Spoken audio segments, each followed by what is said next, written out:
Pour donc du coup ta première pièce simple. Comme dans le fraisage, tu passes un tournage. Le posage, il se fait toujours de manière très simple. L'axe X, l'axe Z, forcément. Ici, il n'y a pas grand chose à modifier. Par contre, ici, moi ce que je fais, c'est que je mets toujours le décalage par rapport à l'avant. Comme ça, je mets 1 mm de dressage de face quand tu travailles en barre. Et ce que j'aime bien faire aussi, c'est rajouter de la matière derrière pour que tu puisses avoir vraiment ce setup de travail en barre, quoi. Ici, il n'y a rien de plus à faire, diamètre 40, bon ça tu ajustes forcément selon ce que tu as besoin. Et c'est parti. Donc, je vais le commencer de la manière la plus simple, après on verra des petits détails qui peuvent améliorer. Dressage de face, tout simplement. Ici, moi je te conseille de bien organiser une bibliothèque qui fait du tournage. Tu vois, j'ai les tournages extérieurs, les alaisages, les tronçonnages gorge, four à pointer, tout ce qui est spéciaux. Bon, bref, peu importe. Là, je suppose que tu vas le faire en DNMG 208 pour ton ébauche. La matière, je sais pas ce que c'est, mais on partira sur de l'acier. Hop.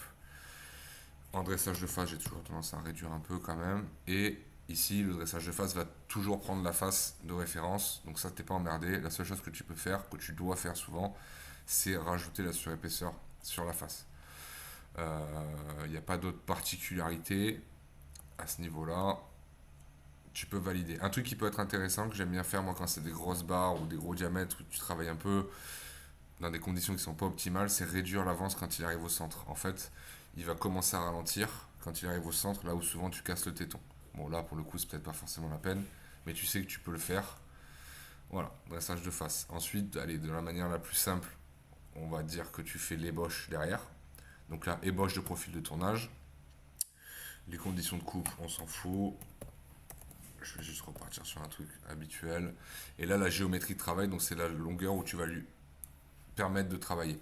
Moi, ce que j'aime bien faire, c'est faire l'arrière du modèle moins 2,5 si tu travailles avec un outil à tronçonner de 2 ou moins 3,5 avec un outil à tronçonner de 3. Peu importe. Ici, tu vas avoir des particularités sur le fait de travailler en passe horizontale, comme 90% des cas, de l'avant vers l'arrière, autoriser les rainurages ou pas. Moi, je te conseille de toujours laisser en base, ne pas autoriser le rainurage. On va voir tout à l'heure pourquoi. Les profondeurs de coupe, les surépaisseurs, t'as rien d'autre à gérer de plus que ça. Ensuite, si on part sur vraiment un usinage traditionnel, tu vas faire. Bon, moi, ce que j'aime bien faire, c'est percer à les avant, mais bon, après, tu feras dans l'ordre que tu veux. Tu perces, donc, je crois que c'est un alésage de 20 que t'as, je me rappelle plus. Donc là, moi, j'ai mes fours à plaquettes. On va mettre le four à 18, c'est toujours pareil, peu importe. Et donc, les conditions de coupe, toujours pareil, là, tu ajustes ce que tu veux. Et la géométrie, tu cliques où tu veux. Ici, il me semble que de base, tu vois, j'ai cliqué et attends, je vais faire une analyse de section. Hop. Tac. Et moi, il m'a pris devant de la face parce que j'ai mis qu'en perçage, je veux toujours continuer au devant de la face. Ici, d'accord. Donc voilà, le plus haut de la sélection. Fais attention parce qu'il est possible que de base, ils te prennent la phase de perçage. Donc du coup, il ne va pas prendre en compte le rayon, il risque de commencer là. Donc là, il faut bien que tu fasses le plus haut de la sélection et que tu cliques l'enregistrant en paramètre par défaut. Et tu vois, on a le même souci là en bas. Tu vois, il va pas déboucher dans le chanfrein. Donc là, tu fais le plus bas de la sélection. Donc ça, en fait, c'est l'arrière du modèle. Pardon. Et tu rajoutes la valeur que tu veux pour déboucher facilement. Pointe du forêt débouchante, ça va s'activer que si tu as des forêts à queue conique, quoi. Forêt traditionnelle, enfin à 120 degrés, 118, peu importe. Et ici, tu as le différent cycle, mais bon, ça, je suppose que tu connais pour le fraisage. Une fois que ça c'est fait, tu vas faire ton ébauche de tournage, d'alésage. Du coup, c'est le même principe, c'est dans l'ébauche de tournage. Sélectionner, tu prends une barre d'alésage et automatiquement, il va passer en alésage. On va prendre une barre de 16, c'est CMT, ça ira très bien. Tac.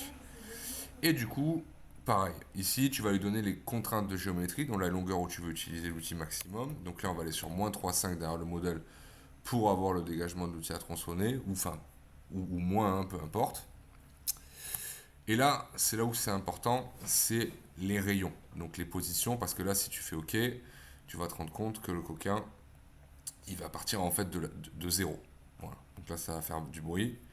Toi, ce que tu fais, c'est que tu vas lui donner les zones déjà percées. Donc moi, ce que j'aime bien, c'est le dégagement en général. Je mets vraiment pas grand chose. Soit je règle moi-même le diamètre, donc là on a percé à 18, je peux mettre 17,5 par exemple. Ça veut dire qu'il va redescendre à 17,5. Et le rayon intérieur, c'est la partie où tu as déjà percé. Donc là tu mets 18.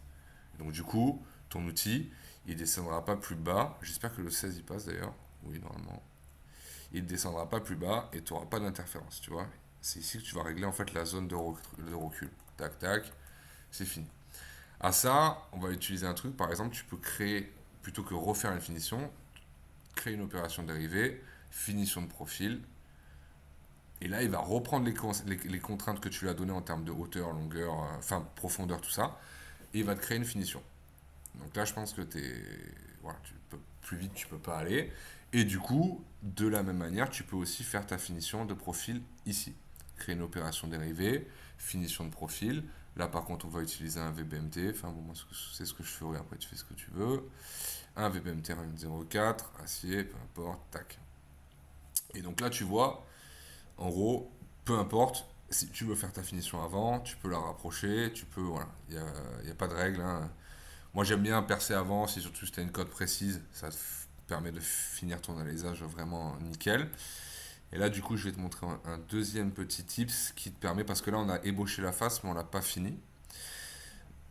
On pourrait refaire un dressage de face. Moi, ce que j'aime bien faire, c'est faire des finitions extérieures en tirant.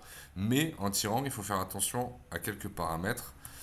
Parce que, en gros, si tu fais ça et que tu fais modifier et que tu lui demandes de tirer de l'arrière vers l'avant, tu vas avoir un petit souci. Il va pas descendre parce qu'on lui a pas autorisé les rainurages radiales et il descend derrière.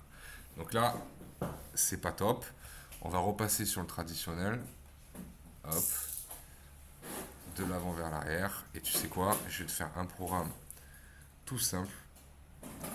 Déjà, je vais te remettre la finition devant. On va faire un dressage de face en finition. Et là, du coup, vu que tu aurais déjà ébauché, ben, ce qu'on peut faire, c'est régler pour que la finition ne descende pas plus bas que ça. Ok, ça ne servira à rien de descendre puisque tu vas percer. Et même, si tu veux aller plus loin, que le dressage de face ne commence pas plus haut que ça non plus, pour te permettre de gagner du temps. Mais bon, vu que t'es pas. Je suppose que là, sur le coup, c'est pas le but de gagner du temps. On va faire un dressage de face complètement traditionnel en VBMT. Tac. Ici, acier. Et tu vas dresser ta face de manière normale. Et du coup, ce que je vais faire, c'est carrément. Je vais te le mettre juste après.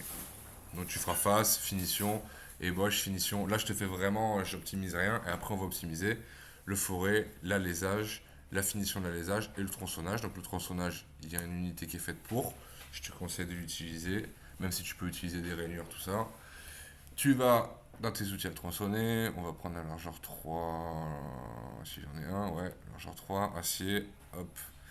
Et donc là, pareil, tu règles tes vitesses, tu règles ta géométrie. Donc là, tu es sur l'arrière du modèle. En général, c'est ce que tu feras toujours. Casser d'angle, tu peux rajouter un chanfrein. Euh, voilà. Et ici, du coup, tu peux par exemple lui dire de descendre jusqu'à cette valeur-là, -1, si tu veux qu'elle tombe dans ton récupérateur. Et le diamètre de travail, le rayon extérieur pour gagner du temps, tu peux cliquer là-dessus. J'aime bien mettre une petite marge, moi à 0,25. Et le retrait là-dessus avec 0,5. Et en fait, ça va faire partir ton chanfrein légèrement plus haut. Ça te permettra d'être plus tranquille. Hop. Voilà. Donc là, on voit que ton chanfrein a été dessiné un peu plus petit. Donc ce que je vais faire, c'est que je vais te mettre 0,5. Et après, tu ajustes en fait par rapport au chanfrein qui est déjà dessiné si tu veux. Donc là, simulation. Normalement, tout devrait bien se passer. Hop, ébauche. Finition. Perçage. Alésage. Et le tronçonnage. Tac. Donc là, ta pièce est terminée. Ici, bon, allez, là, on va dire c'est le setup le plus traditionnel que tu peux utiliser. Maintenant, on va optimiser un petit peu, on va dire. Mais ça, tu peux le voir, on va dire, dans un second temps. Ce que tu pourrais faire ici, donc dressage, moi ce que je ferai, c'est que j'enverrai les boches de suite après. Ok, tournage, dressage et boche. Et ça, je m'en passerai et je ferai en fait une finition en tirant. Donc là, on va voir le truc du tirer. En gros, si tu pars à l'arrière de ton modèle, le problème, c'est ce qu'on a montré tout à l'heure, de l'arrière vers l'avant. Si tu es en mode ne pas utiliser le rainurage, il ne va pas descendre, il va descendre surtout là où tu ne veux pas. Attends, je vais juste vérifier un truc. Tac, hop. Il va descendre là où tu ne veux pas. Donc, ici, ce que tu dois faire, c'est autoriser le rainurage radial. Axial, ça sert à rien, ça va rentrer dans la face, c'est débile, ça sert à rien. Et là, qu'est-ce qui va se passer? Tu vas voir qu'il va descendre sur ton diamètre, mais par contre, il continue de descendre là-bas. Donc ça, il y a une parade. Ce que tu fais, c'est que tu viens ici, et en fait, au lieu d'utiliser cette fonction-là, donc le décalage arrière, ça, tu vas le mettre à 0, d'accord? Au lieu de sélectionner cette zone-là, parce qu'on va utiliser une extension tangentielle, on va dire 1 mm, peu importe, tu vas comprendre qu'en fait, 1 mm, il va étendre la zone de ce que tu vas sélectionner. Mais là, tu vois, il y a un piquage dont on veut se passer.